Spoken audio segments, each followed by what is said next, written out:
What's burning in you, and what is that smoke that people experience around you? They smell something, they sense something, like something's up.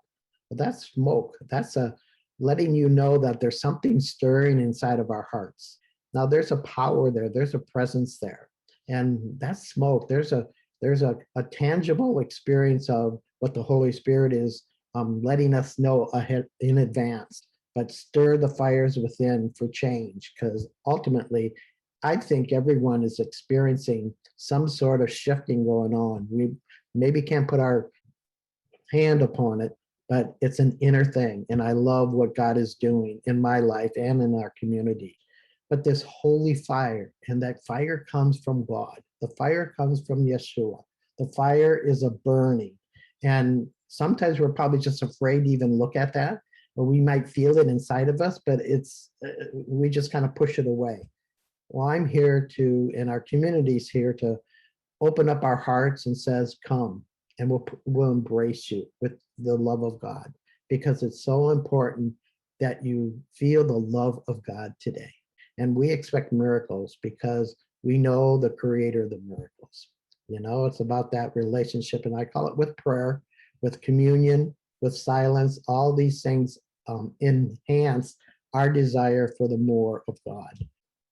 What's burning inside of you?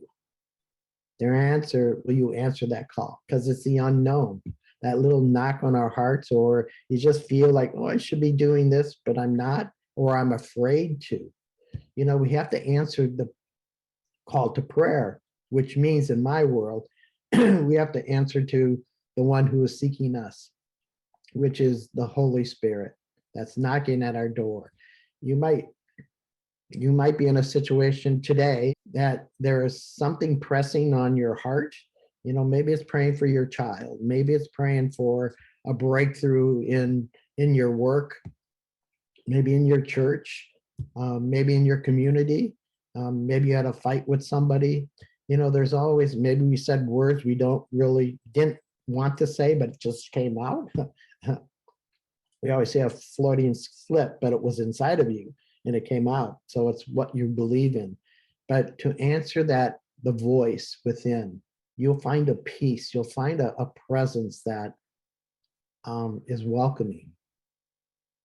Because once we slow down our world, or let's say our mind that just continues, I got to do this, I got to do this, I got to do that.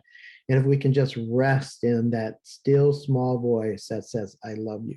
So we're in it together, but it's always about pausing and just reflecting on who God is to you, and answer the unknown call, because God knows what's in your heart. God knows your desires. God created you, and the situation you find yourself in today can change in one moment when we connect with the one of miracles, and that's Yeshua. Doesn't that speak a lot about our own lives? Who is walking with you? Who is walking with me? And it's in that place of, to me, devotion to God, that God is carrying us, even though sometimes we don't feel that.